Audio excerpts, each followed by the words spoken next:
بسم اللہ الرحمن الرحیم۔ ماہ محرم حرمت والے مہینوں میں سے ایک ہے۔ ویسے تو قرآن کے مطابق احترام والے مہینے 4 ہیں۔ ان 4 مہینوں میں سے محرم کا مہینہ بھی ہے، جن کو اللہ تعالیٰ نے اشہر حرم یعنی حرمت والے مہینے قرار دیا ہے۔ ارشاد باری تعالیٰ ہے، ان عدۃ الشہور عند اللہ 12 فی کتاب اللہ یوم خلق السماوات والارض منها 4 حرم ذالک الدین القیم فلا تظلموا فیہن انفسکم۔ سورۃ التوبہ آیت نمبر 36۔ مہینوں کی گنتی اللہ کے نزدیک کتاب اللہ میں 12 کی ہیں، اسی دن سے جب سے آسمان و زمین کو اس نے پیدا کیا ہے۔ ان میں سے 4 حرمت و ادب کے ہیں۔ یہی درست ہے، یہی درست دین ہے۔ تم ان مہینوں میں اپنی جانوں پر ظلم نہ کرو اور تم تمام مشرکوں سے جہاد کرو جیسے کہ وہ تم سب سے لڑتے ہیں، اور جان رکھو کہ اللہ تعالی متقیوں کے ساتھ ہے۔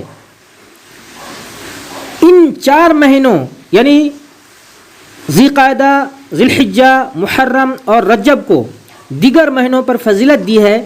ماہ محرم الحرام اور دیگر اشہر حرم کو حرمت والا مہینہ اس لیے کہا گیا ہے کیونکہ یہ مہینے واجب الاحترام ہیں، یعنی ان میں عبادات کا ثواب زیادہ ملتا ہے اور ان میں گناہ کرنا دوسرے مہینوں کی بنسبت زیادہ سخت شمار ہوتا ہے۔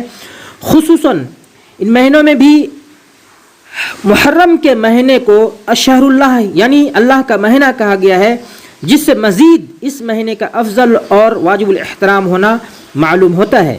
لہٰذا ہمیں چاہیے کہ محرم الحرام کے مہینے میں اللہ تعالیٰ کی طرف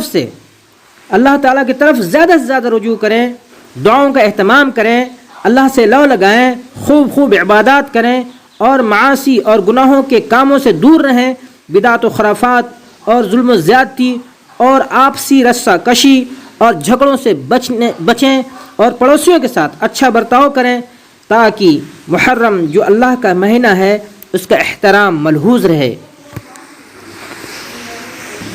اللہ ہمیں عمل کی توفیق عطا فرمائے، آمین ثم آمین۔